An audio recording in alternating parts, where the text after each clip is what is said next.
Hello बच्चों। बच्चों आज हम क्लास 10th में स्टार्ट करेंगे केमिकल रिएक्शंस एंड इक्वेशंस। तो बच्चों केमिकल रिएक्शंस एंड इक्वेशंस में हमने अलग अलग पार्ट में इस वीडियोस को डिवाइड कर रखा है, जिसमें हमने आपके लिए इसमें प्रीवियस ईयर क्वेश्चन या फिर इंपॉर्टेंट क्वेश्चंस हमने ले रखे हैं इस चैप्टर से। तो बच्चों आप लोगों को कॉपी और पेन लेके बैठना है, साथ में रिएक्शंस जितनी भी हैं साथ में लिखनी है। तो स्टार्ट करते हैं फर्स्ट केमिकल रिएक्शंस। तो बच्चों केमिकल रिएक्शन है क्या? The transform of one or more substance into new substance. किसी भी दो सब्सटेंस से न्यू सब्सटेंस का फॉर्मेशन हो जाना, मोर देन वन सब्सटेंस से एक न्यू सब्सटेंस का फॉर्मेशन होना, इसे हम बोलते हैं केमिकल रिएक्शंस। जैसे कि इसमें कुछ पार्टिसिपेट सब्सटेंस होते हैं बच्चों, उसे बोलते हैं रिएक्टेंट, और कुछ न्यू सब्सटेंस फॉर्म होते हैं उसे हम नेम देते हैं प्रोडक्ट। तो इसी चैप्टर में हम इसे स्टार्ट करेंगे। चलिए इसी में देखते हैं आगे। सबसे फर्स्ट नंबर होता है बच्चों केमिकल रिएक्शंस। केमिकल रिएक्शन क्या है? और chemical reaction is a process which transform one or more substance into new substance. इसे हम बोलते हैं यहां पर केमिकल रिएक्शंस। तो बच्चों हमारे पास क्या है, जैसे कि एक एग्जाम्पल की अगर मैं बात करूं, H2 plus O2 gives H2। H2 और O2 one or more substance हमने बोला था, ये दो सब्सटेंस है हाइड्रोजन और ऑक्सीजन, मिलकर क्या बना रहे हैं? वाटर को फॉर्म कर रहे हैं। ये क्या हो रही है हमारे पास? एक केमिकल रिएक्शन हो रही है बच्चों। तो इसमें H2 और O2 क्या है? दोनों दो हमारे पास है रिएक्टेंट, और H2O है प्रोडक्ट।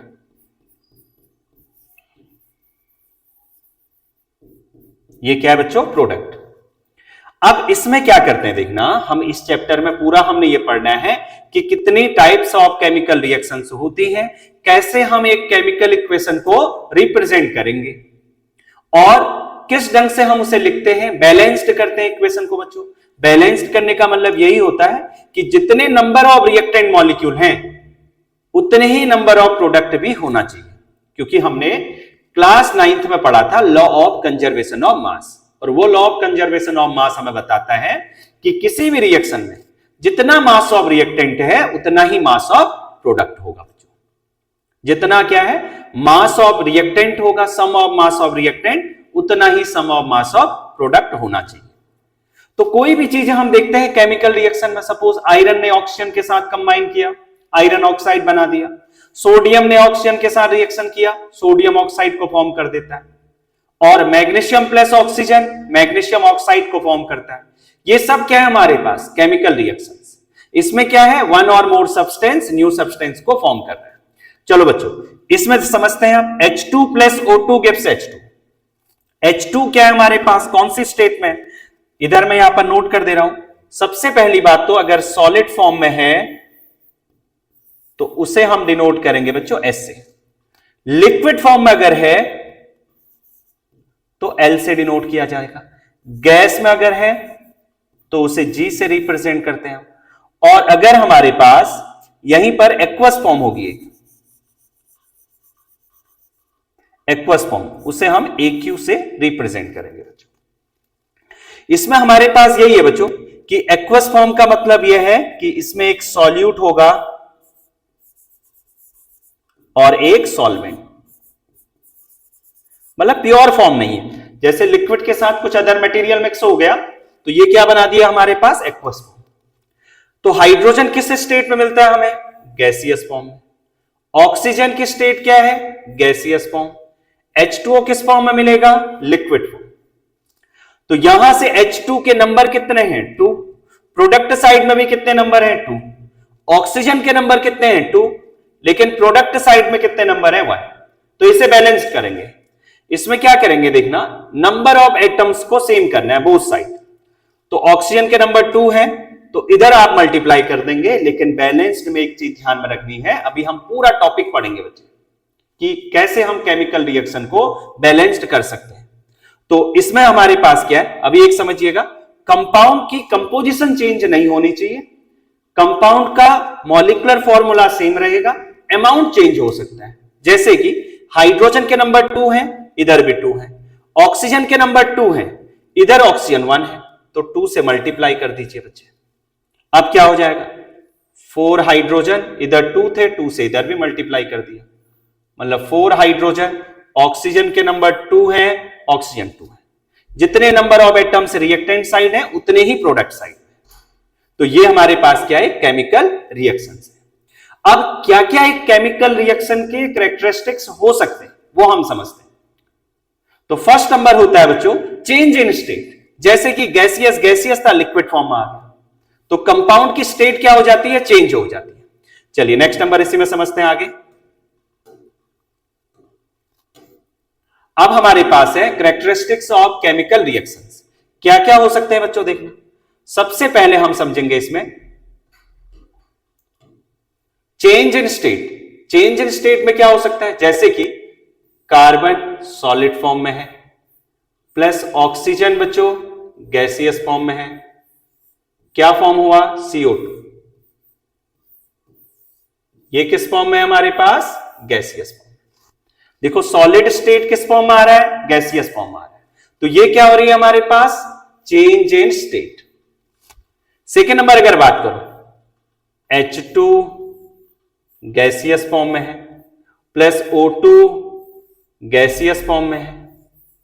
H2O किस फॉर्म में आ रहा है बच्चों, लिक्विड। ये क्या हो रहा है हमारे पास, चेंज इन स्टेट हो रहा है। चलिए इसी में आप नेक्स्ट नंबर देखते हैं हम पॉइंट आगे, चेंज इन कलर। अगर कोई रिएक्शन हो रही है, केमिकल रिएक्शन हो रही है, या तो स्टेट चेंज हो सकता है या फिर क्या आ सकता है, इसी ढंग से कलर चेंज भी होगा बच्चों। कलर में देखते हैं, आप इसी में देखना चेंज इन कलर हमारे पास है। चेंज इन कलर में देखिएगा, चेंज इन कलर में हमारे पास सपोज लेड नाइट्रेट है बच्चों, या लेड कार्बोनेट है। हम सपोज ले लेते हैं एग्जाम्पल, एक एग्जाम्पल से एक्सप्लेन करते हैं इसको। Thermal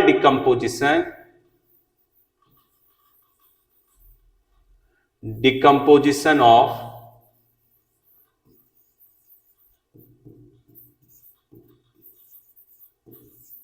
lead carbonate. Lead carbonate बच्चे,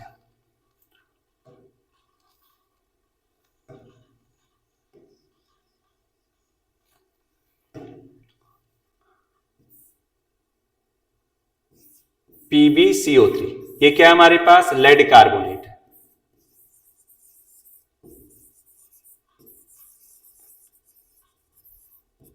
तो PbCO3 को हमने हीट किया बच्चों, क्या बना, ये अपना कलर चेंज कर देगा बच्चों। कैसे, PbO, देखो ये प्लस CO2 बच्चों, ये हमने क्या किया, हीट किया।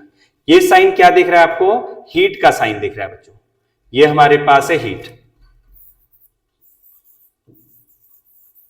ये क्या हमारे पास हीट है। इसका नेम क्या है, लेड कार्बोनेट, जो कि क्या है बच्चों, व्हाइट सॉल्ट, जो कि क्या है हमारे पास, व्हाइट सॉल्ट है। और ये क्या है, लेड ऑक्साइड, जो कि हमारे पास क्या रहता है, येलो ऑक्साइड। कलर चेंज हो गया, देखो कलरलेस था, व्हाइट सॉल्ट था, व्हाइट ने किस में कन्वर्ट कर दिया, येलो में कन्वर्ट कर दिया। बच्चे ये हमारे पास क्या, चेंज इन कलर। हमने क्या किया, एक टेस्ट ट्यूब ली, टेस्ट ट्यूब में हमने क्या किया, लेड कार्बोनेट ले लिया बच्चों, व्हाइट सॉल्ट होगा। जैसे ही हीट करेंगे तो वैसे ही क्या होगा, इसका कलर येलो फॉर्म हो जाएगा और कार्बन डाइऑक्साइड गैस यहां से इवॉल्व होना स्टार्ट होगी। तो ये क्या हो गया हमारे पास, change in colour. Next number अगर इसी में बात करें हम, तो बच्चों नेक्स्ट नंबर हमारे पास है फॉर्मेशन ऑफ प्रेसिपिटेट। प्रेसिपिटेट का मतलब क्या होता है, इनसॉल्युबल रेसिड्यू। ये क्या है बच्चों, इनसॉल्युबल रेसिड्यू।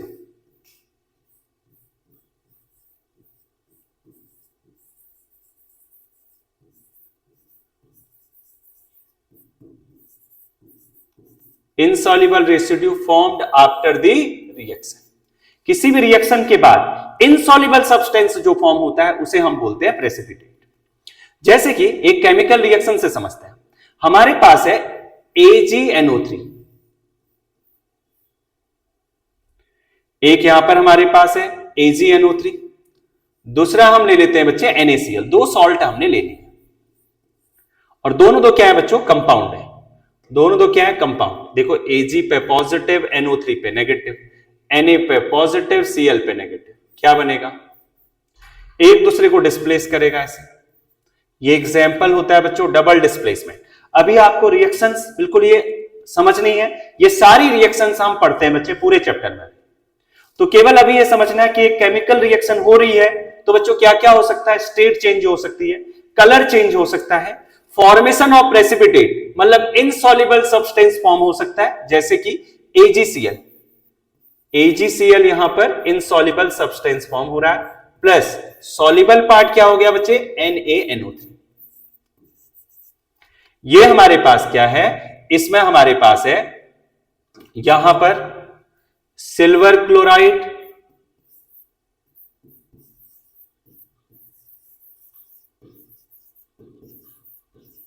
जो कि एक इनसॉल्युबल पार्ट है,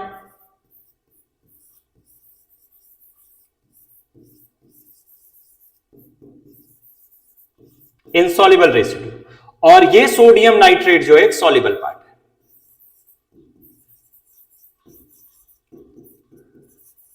ये क्या है, एक सॉल्युबल सब्सटेंस है।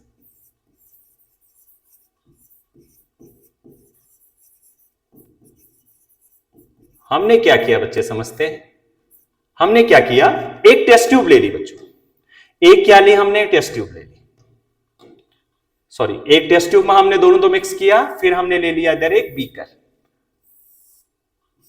बीकर में बच्चे क्या लगाया, फिल्टर पेपर, फिल्टर पेपर लगाने के बाद ये जो सॉल्ट जो था मिक्स हुआ था, उसे हमने इस सॉल्ट को इस फिल्टर पेपर में डाल दिया बच्चे। फिल्टर पेपर में छोटे छोटे पोर्स होंगे, जो सॉल्युबल पार्ट होगा वो सॉल्युबल पार्ट इस कंटेनर में आ गया, इधर आ गया, देखो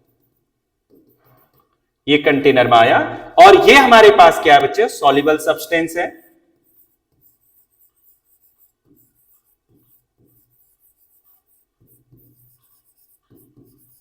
और जो हमारे पास इसमें रह जाता है ये क्या है हमारे पास, इनसॉल्युबल।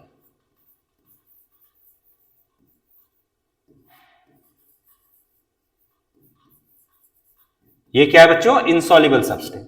और वो इनसॉल्युबल सब्सटेंस है क्या, इनसॉल्युबल सब्सटेंस है AgCl, ये है क्या हमारे पास, AgCl।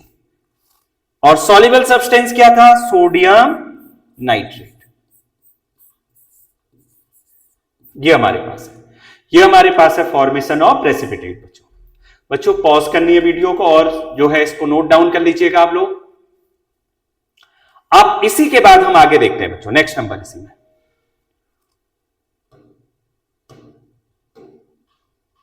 नेक्स्ट नंबर हमारे पास है बच्चों, अब इसी के बाद है इवोल्यूशन ऑफ गैस। हमने क्या किया, सबसे पहले एक Zn एक टेस्ट ट्यूब में ले लिया बच्चे, Zn के ग्रेन्यूल्स, Zn के छोटे छोटे पीस, इसमें क्या किया, H2SO4 को मिक्स कर दिया, और वो भी H2SO4 कौन सा बच्चे, डाइल्यूट फॉर्म। डाइल्यूट फॉर्म इसलिए क्योंकि डाइल्यूट फॉर्म में क्या है, more amount of water and less amount of acid. तो क्योंकि अगर कंसंट्रेटेड फॉर्म लेते हैं, कंसंट्रेटेड मतलब more amount of acid less amount of water, या फिर नो अमाउंट ऑफ वाटर, तो उस कंडीशन में बहुत ही लार्ज अमाउंट में हीट इवॉल्व होती है, तो एक्सप्लोजन हो जाएगा बच्चों। तो क्या होगा, Zn H2SO4 के साथ रिएक्शन कर रहा है, तो ये क्या बना देगा, ZnSO4 plus H2, hydrogen gas को इवॉल्व करेगा। बच्चों Zn की स्टेट क्या है, solid form, H2SO4 aqueous form में आ जाएगा, डाइल्यूटेड फॉर्म है, और हाइड्रोजन किस फॉर्म में है, गैस। जब भी गैस इवॉल्व होगी तो एरो का साइन क्या होगा बच्चों, अपवर्ड, और जब भी प्रेसिपिटेट बनेगा तो इसका मतलब क्या है, इसका मतलब है बच्चों इवोल्यूशन ऑफ गैस। इधर लिख दे रहे हैं इवोल्यूशन ऑफ गैस, एरो का साइन अपवर्ड क्या डिनोट कर रहा है, इवोल्यूशन ऑफ गैस। और एरो का साइन डाउनवर्ड क्या डिनोट करता है? यह हमें डिनोट करता है यहां पर formation of precipitate, formation of PPT. ये 2 पॉइंट ध्यान में रखने बच्चों आप। तो यहां पर हमारे पास क्या, एक टेस्ट ट्यूब ली हमने, और ये जो साउंड यहां से प्रोड्यूस होगी, एक चीज को समझते हैं पहले, Zn की जो सॉरी H2 की जो साउंड प्रोड्यूस होगी वो कौन सी साउंड आएगी बच्चे? Pop sound. कौन सी साउंड आ रही है? पॉप साउंड आ रही है यहां से। कैसे? हमने इसमें क्या किया, हमने एक टेस्ट ट्यूब में Zn के ग्रेन्यूल से लिए बच्चों, और इसमें डाइल्यूट H2SO4 को लिया, और यहां से क्या होगा, एक हमारे पास कंपाउंड फॉर्म होगा और यहां से गैस बाहर आना स्टार्ट हो जाएगी बच्चों।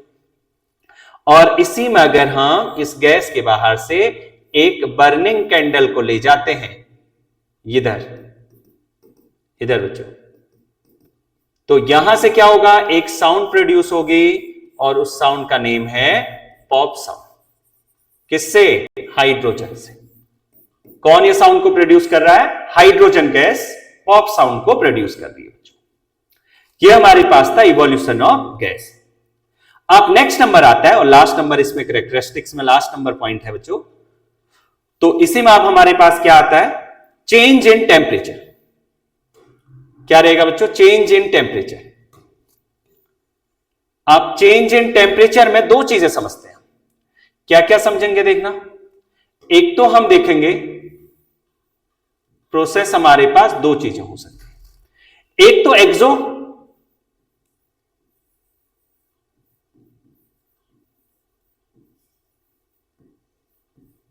एक क्या हो सकती है बच्चे? एंडो।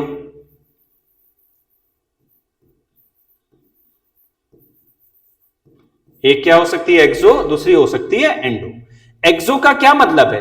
एक्सो का मतलब है ऐसी रिएक्शंस, दोज रिएक्शंस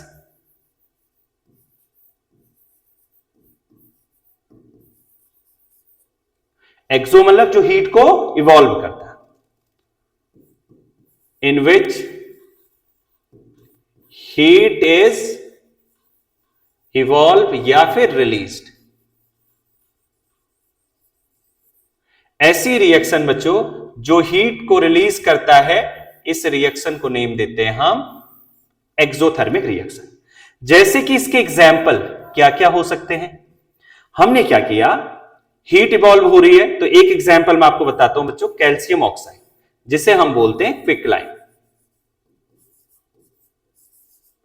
क्विकलाइम का मतलब है, इसी को हम केमिकल नेम बोलते हैं कैल्शियम ऑक्साइड। जो सबने देखा हुआ है, ये हमारे पास क्या होता है? चूने का पाउडर। इसमें हमने क्या किया? वाटर को मिक्स किया, और जैसे ही हमने वाटर को मिक्स किया बच्चों, वैसे ही हम देखेंगे कि यहां से बबल्स के फॉर्म में हीट आना स्टार्ट हो जाएगी। मतलब कौन सी होगी ये? एक्सोथर्मिक। ऐसी रिएक्शन जो हीट को इवॉल्व करता। तो देखो इससे क्या होगा, कैल्शियम हाइड्रोक्साइड क्या बनेगा बच्चों? कैल्शियम हाइड्रोक्साइड प्लस हीट को जनरेट करेगा, प्लस हीट। इसका नेम क्या है? Calcium hydroxide. और स्लेग डलाइम या फिर लाइम वाटर, सब इसी के नेम है बच्चों। या फिर सेम फॉर्मूला है, मिल्क ऑफ लाइम। ये सब क्या है हमारे पास? Calcium hydroxide. क्या कर रहा है? हीट को रिलीज कर रहा है। ऐसी रिएक्शन को क्या नेम देते हैं हम? ऐसी रिएक्शन को नेम देते हैं बच्चों एक्सोथर्मिक। अब हमारे पास क्या आता है? एंडोथर्मिक। एंडोथर्मिक रिएक्शंस क्या होती हैं? दोज रिएक्शंस इन विच ऐसी रिएक्शंस जिसमें हीट क्या होती है बच्चे? एब्सॉर्ब्ड होती है। फॉर एग्जाम्पल बच्चों क्या क्या हो सकता है इसमें? एंडोथर्मिक में आ सकता है, जैसे अभी हमने एक एग्जाम्पल पढ़ा, थर्मल डिकम्पोजिशन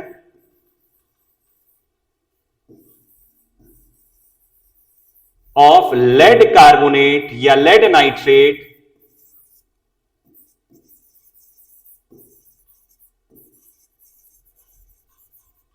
जैसे कि मैं इसका एग्जांपल इधर लिख दे रहा हूं बच्चों। हमने इधर ले लिया example PbCO3 lead carbonate in the presence of heat.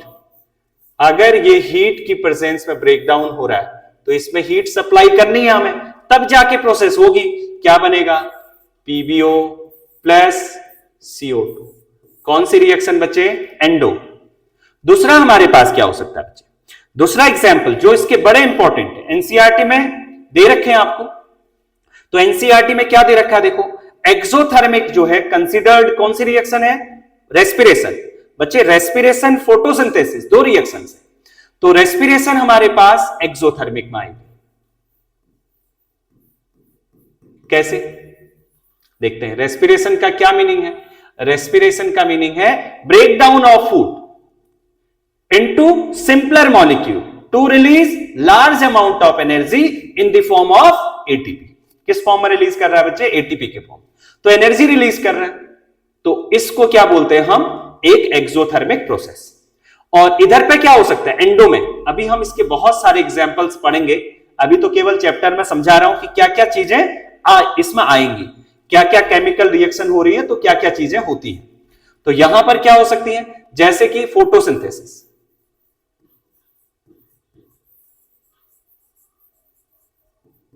Photosynthesis किसकी प्रेजेंस में होता है बच्चे? सनलाइट की प्रेजेंस में, है ना। तो इसको क्या चाहिए? एनर्जी चाहिए। मेन चीज क्या है बच्चों? एनर्जी। और इसमें अगर हम एनर्जी सप्लाई कर रहे हैं तो इसका मतलब कौन सी प्रोसेस होगी? ये एंडोथर्मिक। हीट जो इवॉल्व करेगा एक्सो, जो हीट को कंज्यूम करेगा एंडो।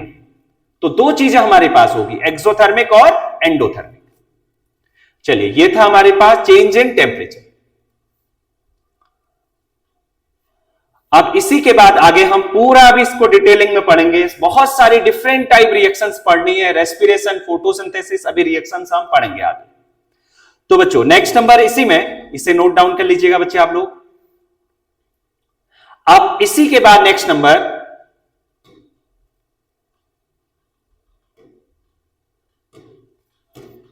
हमारे पास क्या आता है? Chemical equations. केमिकल इक्वेशन होती क्या है? केमिकल इक्वेशन का मतलब जहां पर हम केमिकल रिएक्शन को रिप्रेजेंट कर सकते हैं, उसी को हम क्या बोलते हैं? केमिकल इक्वेशन से नेम देते हैं। और chemical equation is a statement in chemistry to represent chemical reaction, है ना। तो इसी को नेम देते हैं केमिकल यहां पर इक्वेशंस। और क्या है? The substance which take part. अब दो सब्सटेंस हो सकते हैं जो किसी भी रिएक्शन में पार्टिसिपेट करता है, उसे हम क्या नेम देते हैं? रिएक्टेंट्स। दूसरा, the substance which are formed as a result of the chemical reaction are called product. जो किसी भी केमिकल रिएक्शन से फॉर्म होता है उसे बोलते हैं प्रोडक्ट, जो पार्टिसिपेट करता है उसे हम नेम देते हैं रिएक्टेंट। तो दो चीजें हम यहां पर पढ़ेंगे, जैसे कि लेड नाइट्रेट और पोटेशियम आयोडाइड, दो क्या है हमारे पास? रिएक्टेंट है। लेड नाइट्रेट क्या है बच्चे? PbNO3। तो यहां पर साइड में लिख भी देते हैं। हमारे पास क्या है बच्चों?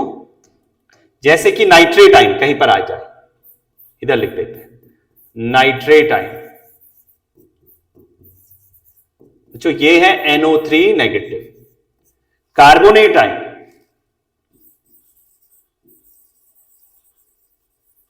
ये क्या? कार्बोनेट आयन अगर है तो CO3 2 negative. Sulphate ion,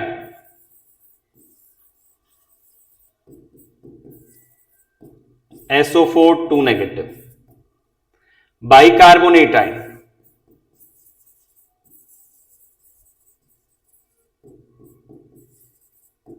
HCO3 negative. Iodide ion, I negative. ऐसे कुछ हमारे पास आयन्स हैं, मैं साइड पे लिखते रहूंगा। अब इसी में अगर बात करें, हमारे पास लेड नाइट्रेट है, पोटेशियम आयोडाइड Ki बच्चे।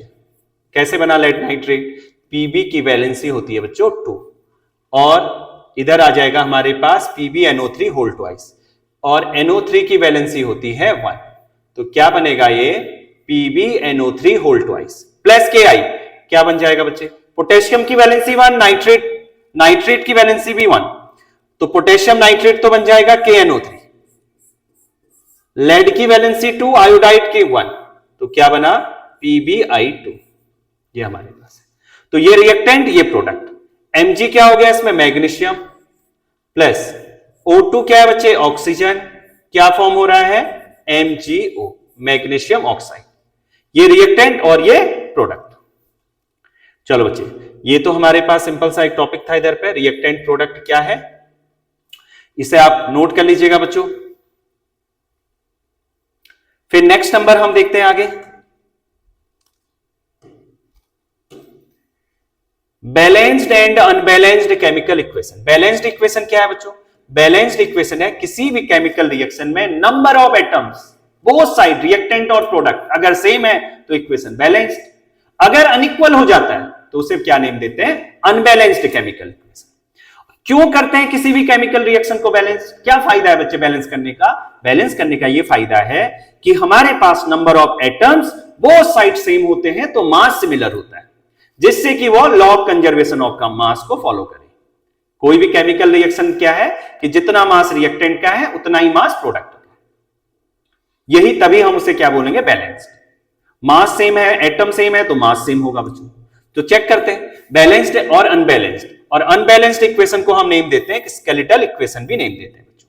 सबसे पहले आता है बैलेंस्ड इक्वेशन, और chemical equation which has an equal number of atoms of each element in the reactant and product is called balanced chemical equation. Second number, unbalanced में क्या होगा, अनइक्वल नंबर ऑफ एटम्स, जिसे हम name देते हैं skeletal equation.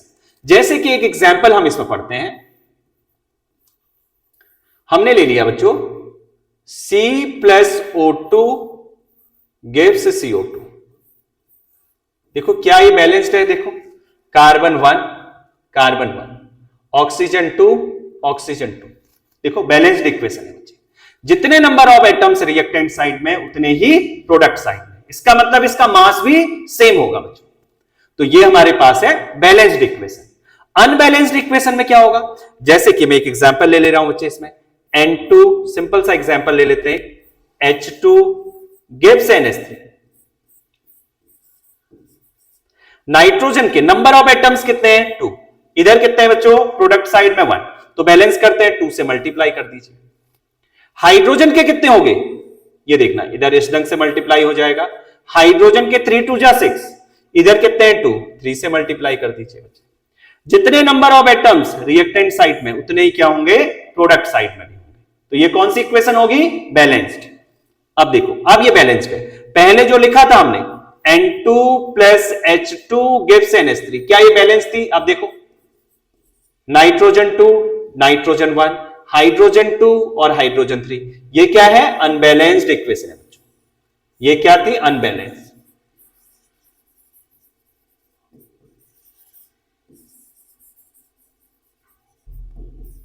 अब क्या है हमारे पास, बैलेंस। तो अनबैलेंस्ड को हम बैलेंस के फॉर्म में कन्वर्ट करेंगे बच्चों। चलो इसमें देखते हैं आगे, नेक्स्ट नंबर। आगे हमारे पास क्या देखना, कोई भी केमिकल इक्वेशन को क्यों बैलेंस करते हैं, वाई बैलेंस्ड केमिकल इक्वेशन, इसीलिए करते हैं क्योंकि वो law of conservation of mass को फॉलो कर पाए, क्योंकि मास हमेशा क्या होना चाहिए, इक्वल होना चाहिए। तो यही बता रखा है बच्चे, the balancing of a chemical equation is based on law of conservation of mass. According to the law of conservation of mass, mass can neither be created nor be destroyed during a chemical reaction. In the same way, the number of atoms of each element remains same before and after a chemical reaction. तो यही हमने अभी पढ़ा कि same होने चाहिए atoms, same होंगे तो इक्वेशन बैलेंस्ड होगी, जिससे कि वो कंजर्वेशन ऑफ मास को फॉलो करे। चलिए बच्चे नेक्स्ट नंबर इसी में आगे समझते हैं। अब किसी भी केमिकल इक्वेशन को हम कैसे बैलेंस कर सकते हैं बच्चे, ये बहुत बड़ा एक यहां पर चीज रहती है, समझना होता है कि हम एक केमिकल इक्वेशन को कैसे बैलेंस करते हैं। एग्जाम में हमेशा एक क्वेश्चन पूछा जाता है इससे, और कुछ कभी इक्वेशन टफ भी हो जाती है। तो मैं आपको एक सिंपल वे में आपको बता रहा हूं बच्चे, कैसे हम किसी भी केमिकल इक्वेशन को बैलेंस्ड करेंगे। तो कोई ऐसी कुछ मेथड नहीं है, हिट एंड ट्रायल मेथड होती है।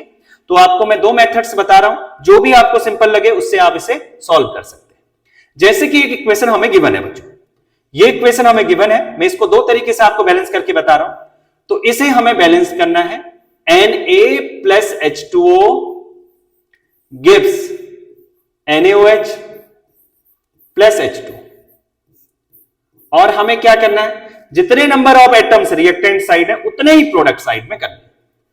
तो सोडियम के नंबर ऑफ एटम्स कितने हैं 1, सोडियम के नंबर ऑफ एटम्स कितने हैं 1। हाइड्रोजन कितने हैं इधर 2, हाइड्रोजन इधर 2 है। ऑक्सीजन के नंबर ऑफ एटम्स कितने हैं 1, इधर भी ऑक्सीजन 1। लेकिन हाइड्रोजन देखो प्रोडक्ट साइड में कितना है 2 + 1 3 और रिएक्टेंट साइड में कितना है 2। अब क्या करें बच्चों, इसको बैलेंस करना है हमें। तो सबसे पहले क्या करें, यहां पर हम क्या करते हैं देखना, हाइड्रोजन के नंबर यहां 2 थे तो यहां पर भी 2 कर देते हैं।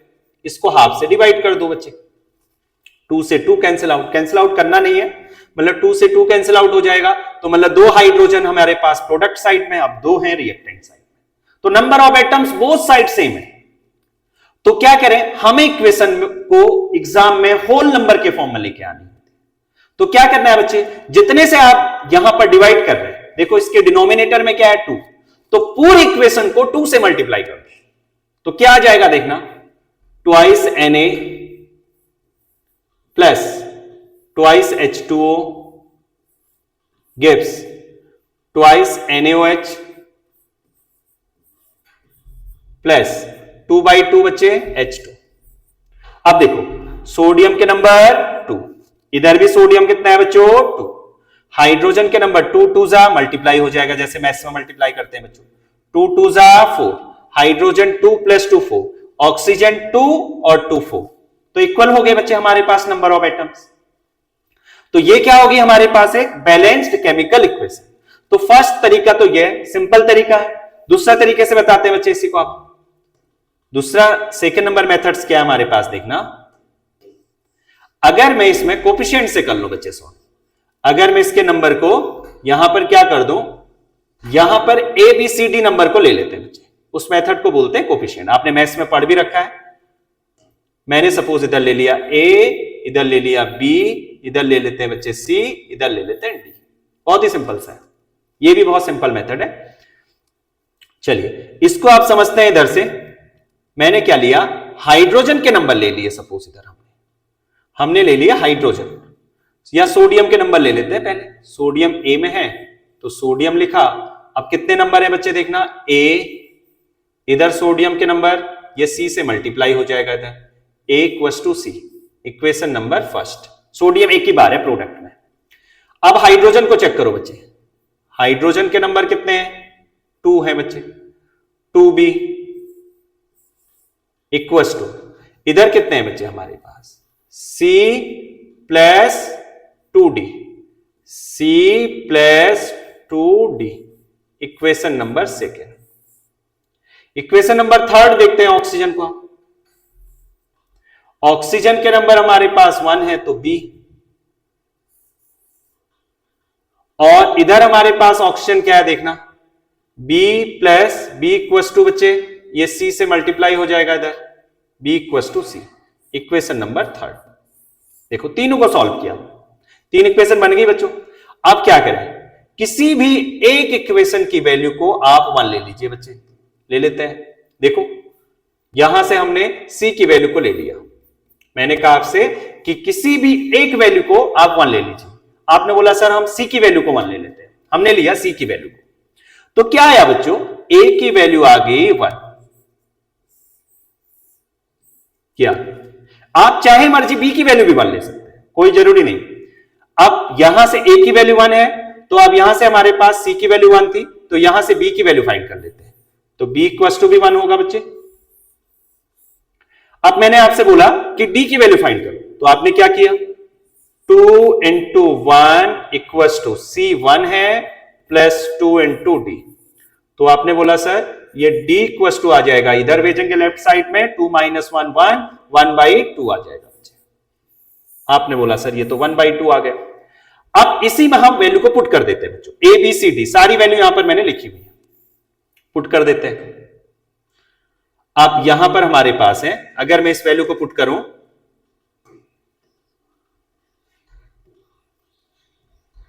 तो यहां पर क्या आ जाएगा बच्चों देखना, A की जगह पे क्या आया, A की जगह पे 1, बी की जगह पे क्या है बच्चे 1, सी की जगह पे क्या है 1 और डी की जगह पे क्या था 1/2।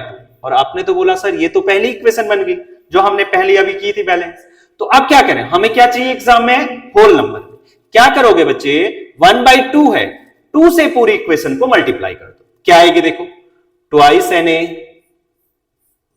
Plus twice H2O gives twice NaOH plus 2/2 क्या हो गया H2। अब देखना पूरी की पूरी इक्वेशन हमारे पास ये बैलेंस्ड है बच्चों। देखो सोडियम के नंबर 2 सोडियम 2, ऑक्सीजन के नंबर 2 ऑक्सीजन 2, ये आ गया। हाइड्रोजन के नंबर देखो कितने हैं 2 2 4, हाइड्रोजन 2 + 2 4। देखो पूरी इक्वेशन बैलेंस होगी। तो ये दो तरीके हैं, आप किसी से भी आप इसे बैलेंस कर सकते हैं बच्चे। और भी हमारे पास बहुत सारे क्वेश्चन है, उसमें हम इसको ट्राई करते हैं बच्चों। किसी में भी आप इसको ट्राई करो, सिंपल पहली मेथड करो, सेकंड मेथड करो, जो भी आप करना चाहें वो एग्जाम में आप कर सकते हैं बच्चे। हमें केवल ये बैलेंस करनी होती है इक्वेशन को बस। चलिए बच्चे नेक्स्ट नंबर देखते हैं आप। सेकेंड नंबर इक्वेशन थी बैलेंस द फॉलोइंग इक्वेशन। हमारे पास एक इक्वेशन गिवन है बच्चे, C2H6 plus O2 gives CO2 plus H2। तो क्या करना है आपको इसमें, आप सिंपल एक पहले तो हम सिंपल मेथड से इसको बैलेंस करते हैं बच्चों। सिंपल मेथड हमारे पास क्या है कि हमने क्या किया, कार्बन के नंबर 2 है तो 2 से मल्टीप्लाई कर दिया था, ये आ गया। हाइड्रोजन के नंबर 6 है, इधर हाइड्रोजन 2 है तो बच्चों 3 से मल्टीप्लाई कर दो इधर, ये आ गया। अब ऑक्सीजन के नंबर देखते हैं, 2 2 4, 2 तो पहले से थे, 2 2 4 प्लस 3, कितने ऑक्सीजन हो गए 7। इधर ऑक्सीजन कितने हैं 2। अब 2 को 7 तो बना नहीं सकते बच्चे, तो क्या कर दो इसको मैं फ्रैक्शन में ले लेता हूं, देखो ऐसे। और अभी हमने पढ़ा कि इस इक्वेशन को जितने से होल नंबर में चाहिए हमें आंसर, तो क्या करें, तो आपने कहा सर इसे 2 से मल्टीप्लाई कर दो, कर देते हैं बच्चों 2 से मल्टीप्लाई। ट्वाइस C2H6 प्लस 7 2 2 से 2 कैंसिल आउट तो 7O2 गिव्स 4CO2 प्लस और 6H2। देखो बच्चे बैलेंस होगी, 2 2 4 4। हाइड्रोजन इधर कितने हो गए 6 2 12, 6 2 12, 7 2 14, 4 2 8, 8 प्लस 6 14। तो बैलेंस होगी इक्वेशन। तो इसको हम कैसे लिखेंगे LHS और एक साइड में लिख देना है बच्चे आपको RHS। आपने दो कॉलम में डिवाइड किया, एलिमेंट लिख देने हैं। कार्बन के नंबर कितने हैं 4, इधर भी कार्बन कितने हैं बच्चे हमारे पास 4। हाइड्रोजन 6 2 12, हाइड्रोजन 12, ऑक्सीजन 7 2 14, ऑक्सीजन के नंबर 4 2 8, 8 प्लस 6 14। तो यह आ गया LHS इक्वल्स टू RHS। यह हमारे पास बच्चे इक्वेशन बैलेंस्ड होगी, यह हमारे पास आ गया। बच्चे वीडियो को पॉज करके नोट कर लीजिएगा इसे। नेक्स्ट नंबर इक्वेशन मैं आपको दे रहा हूं, उसे भी बैलेंस करते हैं। कुछ इक्वेशंस और ले रखी है हमने, तो कोई भी अभी इसको सपोज कोफिशिएंट मेथड से करते हैं बच्चे। पहले एक बार इसी को हम क्या कर लें, कोफिशिएंट मेथड से सॉल्व करते हैं। तो हमारे पास इक्वेशन थी बच्चों C2H6 प्लस O2, इसी को कोफिशिएंट से कर लेते हैं बच्चों, CO2 प्लस H2। हमने कोफिशिएंट में क्या ले लिया, इधर ABCD नंबर ले लेते हैं बच्चों कुछ। ये A, इधर B, इधर C, इधर D। अब क्या किया हमने, इक्वेशन बनाते हैं बच्चों। क्या बनी इक्वेशन, कार्बन ले लिया हमने। कार्बन के नंबर कितने दिख रहे हैं आपको 2 इंटू A, मतलब क्या होगा A से मल्टीप्लाई कर दिया बच्चे, 2A इक्वल्स टू, इधर कार्बन कितना है बच्चे C से मल्टीप्लाई होगा केवल C। Equation number first. Second equation लेते हैं बच्चों, हाइड्रोजन को चेक करते हैं। हाइड्रोजन को लिया हमने, हाइड्रोजन को लिए तो क्या होगा, देखो हाइड्रोजन को लेते हैं तो 6 इंटू A, और हाइड्रोजन कहां पर है 2 into D। Equation number second. Third equation अगर लेते हैं हम, थर्ड इक्वेशन में क्या ले लेते हैं, ऑक्सीजन को ले लेते हैं बच्चों। बचा तो यही हमारे पास है 2O इक्वस टू, ऑक्सीजन इधर कितना आ जाएगा बच्चे, सॉरी 2B है हमारे पास ये, 2B इक्वस टू, अब क्या आया बच्चे, इधर ऑक्सीजन कितना है 2C प्लस D, ये आया हमारे पास बच्चों। ये इक्वेशन बनी इस ढंग से, एक कार्बन की, हाइड्रोजन की, ऑक्सीजन की। तो बच्चों क्या करें, इसमें हम एक वैल्यू को 1 ले लेते हैं। अभी हमने बच्चे इससे पहले C की वैल्यू ली थी, अभी D की वैल्यू को 1 ले लेते हैं। D की वैल्यू को 1 ले लिया बच्चों हमने, आपने कहा सर D की वैल्यू को लेंगे इस बार 1, तो हमने कहा ये ले ली हमने D की वैल्यू 1। अब क्या आया, अब हम यहां से क्या करें, D की वैल्यू हमारे पास 1 है, तो A की वैल्यू क्या आ जाएगी 6A equals to 2 into D की वैल्यू 1 थी, A इक्वस टू क्या आ जाएगा बच्चे 2/6, मतलब 1/3, कुछ फर्क नहीं पड़ना बच्चे। अब देखो A की जगह पे 1 C की वैल्यू फाइंड कर लेते हैं बच्चों। A क्या आ गया हमारे पास 1/3 आ गया। अब यहां से A की वैल्यू आ चुकी है और C की वैल्यू फाइंड कर लेते हैं। C की वैल्यू कैसे, 2 इंटू A की जगह 1/3 इक्वस टू C, तो मतलब C इक्वस टू क्या आ जाएगा 2/3। अब क्या बना हमारे पास, D की वैल्यू फाइंड कर लेते हैं। B की वैल्यू क्या है हमारे पास, B की वैल्यू है, इक्वेशन में B कहां पर था, 2 इंटू B, बच्चे एक सेकंड इधर देख लेना, 2 into B equals to 2C plus D, और D की वैल्यू हमें पता होगी, ठीक है, तो B की वैल्यू फाइंड कर लेते हैं। 2B equals to 2C, C की वैल्यू कितनी है 2 इंटू 2/3 प्लस D की वैल्यू कितनी है बच्चे 1, कितना आ गया 2B इक्वस टू 4/3 प्लस 1, तो ये कितना आ गया बच्चों 2B इक्वस टू आ जाएगा 3, एलसीएम ले लेंगे 3 और 4 7/3, और B इक्वस टू आ गया हमारे पास 7/6, ये हमारे पास आया। एक बार इक्वेशन को चेक कर लेते हैं फिर भी, 2A इक्वस टू हमारे पास है C, ठीक हो गया, और इधर से हमारे पास 6A इक्वस टू हाइड्रोजन है 2D, और ऑक्सीजन हमारे पास 2 into B equals to 2C plus D था हमारे पास, ठीक हो गई। अब इक्वेशन में पुट करते हैं बच्चे सबकी वैल्यू को, इक्वेशन में पुट करा तो क्या आया बच्चे देखना, A B C और D की जगह पुट कर देते हैं, यह हमने पुट कर दिया बच्चों, क्या आया देखो, A की जगह क्या है हमारे पास, A की जगह था 1/3, B की जगह क्या आया 7/6, C की जगह क्या आया 2/3, D की जगह क्या आया बच्चे 7, D की जगह है 1, B की जगह था 7/6। अब क्या करो, इसमें सबसे ग्रेटर नंबर कौन सी दिख रही है आपको, 6 दिख रही है, सबको मल्टीप्लाई करो बच्चे 6 से, देखो क्या होगा, क्योंकि सब कैंसिल आउट हो जाना चाहिए, हमें आंसर क्या चाहिए होल नंबर में चाहिए बच्चे, हमें आंसर क्या चाहिए होल नंबर में, इसको प्लस को इधर लिख देते हैं।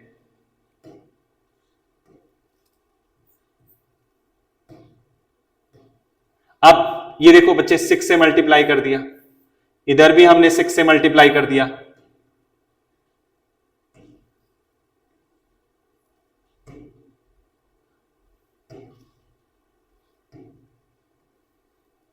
यहां भी हमारे पास 6 आ गया बच्चे, ये 3 था हमारे पास और इससे मल्टीप्लाई कर रहे थे हम किससे 6 से, डिनोमिनेटर में 6 था ना, इधर ही, इधर भी 6 से मल्टीप्लाई कर देते हैं, इधर ही लिख देते हैं इसको, तो ये आ गया। अब देखो क्या आया 3 2 जा, फिर 6 से 6 कैंसिल आउट, 3 2 जा, फिर ये 6, क्या बनी इक्वेशन हमारे पास, twice C2H6 plus 7O2 gives 4CO2, next number क्या बना बच्चे 6H2।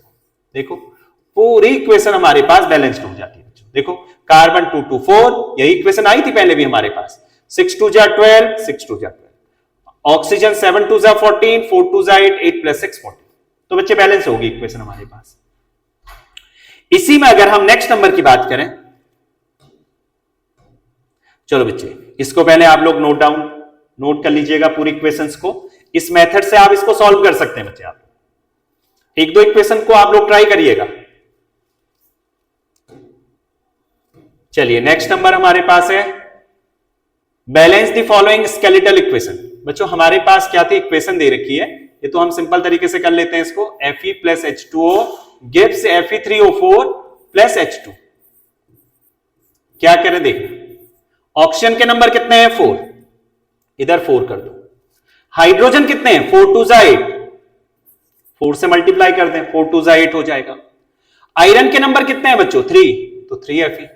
देखो पूरी इक्वेशन बैलेंस होगी, 8 हाइड्रोजन 8, ऑक्सीजन 4 4, आयरन 3 आयरन 3, तो LHS इक्वल टू RHS। चलिए बच्चे नेक्स्ट नंबर देखते हैं अब आगे।